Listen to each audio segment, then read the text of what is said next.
Ramesh Kumar MP candidate ಆಗ್ತಾರೆ ಅಂತ ಹೌದಾ ಸರ್? ಗೊತ್ತಿಲ್ಲ ಪಾಪ ಅವರ ಪಕ್ಷದ ನಿರ್ಣಯ ಮತ್ತು ಅವರ ಅಭಿಪ್ರಾಯ, ಅವರಿಷ್ಟ ಆಗಲಿ, ಸಂತೋಷ. ಎಲ್ಲೂ ಕಾಣಿಸ್ತಾನೆ ಇಲ್ಲ ಸರ್, ಬೇಸರ ಇದೆ. ನ್ಯಾಚುರಲಿ ಎಲ್ರಿಗೂ ಅಷ್ಟೇ ತಾನೆ, ಎಲ್ರಿಗೂ ಸ್ವಲ್ಪ ದಿವಸ ಹಂಗಿರ್ತಾರೆ, ಮತ್ತೆ ಹೊರಗೆ ಬರುತ್ತೆ. ಕಾದಾಟ ಮುಂದುವರಿಯುತ್ತೆ ಅಂತೀರಾ? ಇಲ್ಲ, ಏನು ಸಾಕಾಗಿದೆ ಮನೆ ನಮಗೂ. ಸಾಕಾಗಿದೆ. ಒಳ್ಳೆ ಹೆಸರು ತಗೊಳ್ಳೋಣ, ಒಳ್ಳೆ ಸೇವೆ ಮಾಡೋಣ ಅಂತ ಅನೇಕ ಕೆಲಸಗಳನ್ನು ನಾನು ಕ್ಷೇತ್ರಕ್ಕೆ ಈಗಾಗಲೇ ನಾನು ಪ್ರಾರಂಭ ಮಾಡಿದ್ದೆ. ಏನೇನು ಸ್ಟಾರ್ಟ್ ಮಾಡಿದ್ದೀರಾ ಸರ್?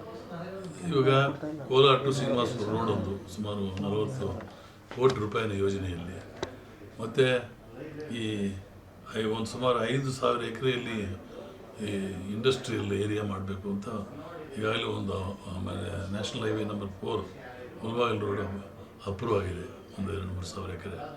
ಮತ್ತು ಈ ಮದನಪಲ್ಲಿ ರೋಡ್ ಒಂದು 2-3 ಸಾವಿರ ಎಕರೆ ಮಾಡಿಸ್ತೇನೆ.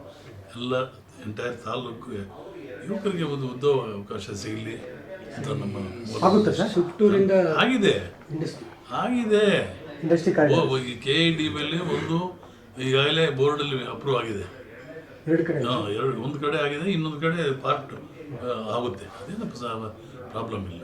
ಇದು ಸರ್ ರೈಲ್ವೆದೊಂದಿತ್ತಲ್ಲ ಸರ್ ಸ್ಕೀಮ್? ರೈಲ್ವೇದು ಆಗೋದಿಲ್ಲಪ್ಪ, ಅದೇನು ಉಪಯೋಗನೇ ನಮಗೆ ಉಪಯೋಗ ಆಗೋದಿಲ್ಲ ಕ್ಷೇತ್ರಕ್ಕೆ ಅಥವಾ ಜಿಲ್ಲೆಗೆ ಉಪಯೋಗ ಆಗೋದಿಲ್ಲ. ಯಾರೋ ಬಂದು ಅಲ್ಲಿ ಮ್ಯಾನುಫ್ಯಾಕ್ಚರ್ ಮಾಡ್ತಾರೆ ಅಥವಾ ರಿಪೇರ್ ಮಾಡ್ತಾರೆ, ಎತ್ಕೊಂಡು ಹೋಗ್ತಾರೆ, ಉದ್ಯೋಗ ಸಿಗುತ್ತೆ, ಜಾಬು ಅವಕಾಶ ಇಲ್ಲ. ಅದೇನು ಕೋಚ್ ಫ್ಯಾಕ್ಟ್ರಿ ಮಾಡ್ತೀನಿ ಅದಾಗೋದಿಲ್ಲ ಬಿಡಿ, ಇಟ್ ಈಸ್ ಕ್ಲೋಸ್ಡ್ ಚಾಪ್ಟರ್. ಇವಾಗ ಆ ಒಂದು ಏರಿಯಾನೇ ಇವಾಗ ಇಂಡಸ್ಟ್ರಿಯಲ್ ಏರಿಯಾಗೆ ತಗೊಂಡಿದ್ದಾರೆ. ಅಲ್ಲ ಸರ್, ಈಗ ಹೆಂಗೂ BJP ಜೊತೆ ಹೋಗ್ತಾ ಇದ್ದೀರಿ, ಮಾಡಿಸ್ಬೋದಾಗಿತ್ತಲ್ಲ? ಉಪಯೋಗ ಇಲ್ಲ, ಉದ್ಯೋಗ ಅವಕಾಶಗಳು ಇದರಷ್ಟು. ಇವಾಗ ನಿಮ್ಮ ನರಸಾಪುರ ಆಗಲಿ, ವೇಮಗಲ್ ಆಗಲಿ, ಇಂಥ ಉದ್ಯೋಗಗಳು ಸಿಗ್ತಾ ಇದೆ ಜನತೆಗೆ.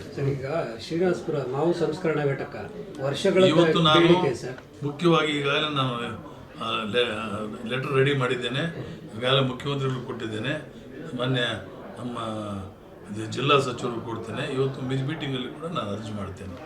ಇದು ಸಂಸ್ಕರಣಾ ಘಟಕವನ್ನು ಪ್ರಾರಂಭ ಮಾಡಬೇಕು ಶ್ರೀನಿವಾಸಪುರದಲ್ಲಿ ಅಂತ. ಸುಮಾರು 10 ಕೋಟಿ ಯೋಜನೆಯಲ್ಲಿ ಇಂಡಸ್ಟ್ರಿಯಲ್ ಏರಿಯಾನು ಮಾಡ್ತಾ ಇದ್ದೇವೆ, ಅಲ್ಲೇ ಮಾಡಲಿ, ಸಂತೋಷ. ಅದು ಎಲ್ರಿಗೂ, ಜಿಲ್ಲೆಗೆಲ್ಲರಿಗೂ ಆಗುತ್ತೆ, ಇಡೀ ಮಾವು ಬೆಳೆಗಾರರಿಗೆ ಎಲ್ರಿಗೂ ಅನುಕೂಲ ಆಗುತ್ತೆ. ಅನುದಾನದಲ್ಲಿ ತಾರತಮ್ಯ ಮಾಡ್ತಾ ಇದ್ದಾರೆ ಅಂತ JDS ಶಾಸಕರ ಆರೋಪ ಸರ್. ರಾಜ್ಯ ಸರ್ಕಾರ ಸರಿಯಾಗಿ ಕೊಡ್ತಾರೆ, ಬಟ್ ಇಟ್ ಈಸ್ ನ್ಯಾಚುರಲ್. ಅವ್ರವ್ರ ಪಾರ್ಟಿ ಇದ್ದಾಗ ಅವರು ಹೆಚ್ಚಿನ ಒಂದು ಹಂಚಿಕೆ ಮಾಡ್ತಾರೆ, ಹೆಚ್ಚಿನ ಒಂದು ಅನುದಾನವನ್ನು ಅವರ MLAsಗೆ ಕೊಡೋದು ಆ ಒಂದು ಪರಿಪಾಠ ಇದೆ ಮೊದಲಿನಿಂದಲೂ ಕೂಡ. ನಿಮ್ಗೆ ಸಮಾಧಾನ ಇದೆಯಾ ಸರ್? ನಿಮ್ಗೆ ಸಮಾಧಾನ ಇದೆಯಾ ಸರ್? ಸಿಕ್ಕಿದೆ ನಿಮಗೆ? ನಾವು ಕೇಳಿ, ನಮ್ಮ ಜೊತೆಯಲ್ಲಿ ನಮಗೆಲ್ಲ ಹಳಬರೇ ತಾನೆ, ಸಿದ್ದರಾಮಯ್ಯ, ನಾವು, ಯಡಿಯೂರಪ್ಪ ಎಲ್ಲ ಜೊತೆಯಲ್ಲಿ MLAs ಆದವರು ಒಟ್ಟಿಗೆ. ಸೊ ಎಲ್ಲ ಪಾಪ ನನಗೆ ಗೌರವ ಕೊಡ್ತಾರೆ, ಅನುದಾನ ಕೊಡ್ತಾರೆ. ಕೊಡಬೇಕು ಅಂತ ಕೇಳಿದ್ದೇನೆಪ್ಪ. ಇವಾಗ ನಮ್ಮ ಟೌನ್ಗೆ ಕೊಟ್ಟಿದ್ದಾರೆ ಸುಮಾರು ಒಂದು 30 ಕೋಟಿ ರೂಪಾಯಿ, 15 ಕೋಟಿ ರಿಲೀಸ್ ಆಗಿದೆ, ಇನ್ನೊಂದು 15 ಕೋಟಿ ಕೊಡಬೇಕು ಅಂತ ನಾನು ನಿವೇದನೆಯನ್ನು ಸಲ್ಲಿಸಿದ್ದೇನೆ. ಅದು ಬಂದುಬಿಟ್ರೆ ಹೊಸ ಟೌನನ್ನು ಶ್ರೀನಿವಾಸಪುರ ನಗರವನ್ನು ನಾವು ಮಾರ್ಪಾಡು ಮಾಡ್ತೇವೆ. ಈಗಾಗಲೇ ನಾವು PWD ಡಿಪಾರ್ಟ್ಮೆಂಟಿಗೆ 15 ಕೋಟಿ ರೂಪಾಯಿ ಟೆಂಡರ್ ಕರೆಯೋದಕ್ಕೆ ಟೆಂಡರ್ ಪ್ರಕ್ರಿಯೆಗೆ ಪ್ರಾರಂಭ ಮಾಡಿದ್ದೇವೆ. ತೊಟ್ಲಿಂದ ಸುತ್ತೂರಿಗೆ ಸರ್ ಇಲ್ಲ ಇವಾಗ 2-3 ವರ್ಷದಿಂದ ಹಂಗೆ ಇದೆ. ಇವಾಗ ಏನಾಗಿದೆ, 12 ಕೋಟಿ ರೂಪಾಯಿ ವರ್ಕ್ ಕೆಲಸಗಳನ್ನು ನಿಲ್ಲಿಸಿದ್ದಾರೆ. ಯಾರೋ ಒಂದು ಲೆಟರ್ ಮೇಲೆ, ಯಾರೋ MLC ಲೆಟರ್ ಕೊಟ್ಟಿದ್ದಾರೆ, ಸ್ಟಾಪ್ ಮಾಡಬೇಕು, ಎನ್ಕ್ವೈರಿ ಮಾಡಬೇಕು, ಸರಿಯಾಗಿ ಕೆಲಸಗಳಾಗಿಲ್ಲ ಅಂತ. ನಾನು ಐ ಡೋಂಟ್ ವಾಂಟ್ ನೇಮ್, ಇಲ್ಲಿನ ಶಾಸಕರೇ, ಇಲ್ಲಿ MLC. ಯಾರು ಸರ್? ನಿಮ್ಮ ಪಾರ್ಟಿಯವರ? ನಮ್ಮ ಪಾರ್ಟಿಯವರಲ್ಲ, ಕಾಂಗ್ರೆಸ್. ಇಲ್ಲ, ಅನಿಲ್ ಕುಮಾರ್ ಕೊಟ್ಟಿಲ್ಲ, ಇವರು ನಜೀರ್ ಕೊಟ್ಟಿದ್ದಾರೆ, ರಾಜಕೀಯ ಕಾರ್ಯದರ್ಶಿ. ಸೊ ಅದ್ರ ಮೇಲೆ ನೀವು ಕೆಲಸಗಳನ್ನ ಸ್ಟಾಪ್ ಮಾಡಿ, ಎನ್ಕ್ವೈರಿ ಮಾಡಿ, ಇವಾಗ ಒಂದು ಅದಕ್ಕೆ ಚಾಲನೆ ಕೊಡ್ತಾರೆ.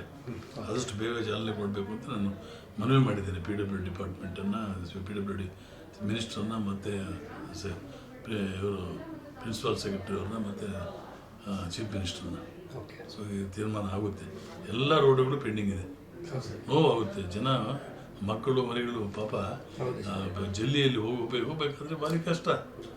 ಸ್ಕೂಲ್ಗಳಿಗೆ ಹೋಗ್ಬೇಕಾದ್ರೆ ಮತ್ತು ಎಲ್ಲ ರೋಡ್ಸು ಪೆಂಡಿಂಗ್ ಇದೆ. ಇವಾಗ ನೋಡಿ ತೊಟ್ಲಿ ಕಿತ್ತಂಡೂರು ಆ ರೋಡು ಇದೆ, ಮತ್ತು ಆ ಭಾಗದಲ್ಲಿ ಓಲೂರು ಭಾಗದಲ್ಲಿ ಇದೇ ರೀತಿ ಇದೆ, ಫಂಡ್ಸ್ ಬರಲಿಲ್ಲ. ಈ ರೀತಿ ಕಷ್ಟಗಳಿದೆ. PWD ರೋಡ್ಸ್ ಎಲ್ಲ ಕೂಡ ಹಿಂದೆ ನಿಲ್ಲಿಸ್ಬಿಟ್ಟಿದ್ದಾರೆ. ಯಾರು ತಗೊಳ್ಳೋದಕ್ಕೆ ಮುಂದೆ ಬರ್ತಾ ಇಲ್ಲ. ದುಡ್ಡು ಕೊಟ್ಟರೆ ತಾನೇ ಬೇಗ ಬಿಲ್ಗಳಾಗ್ತಲ್ಲ ಅಂತ ಬಿಲ್ ಆಗ್ತಾ ಇಲ್ಲ ಅಂತ ನಿಲ್ಲಿಸಿದ್ದಾರೆ.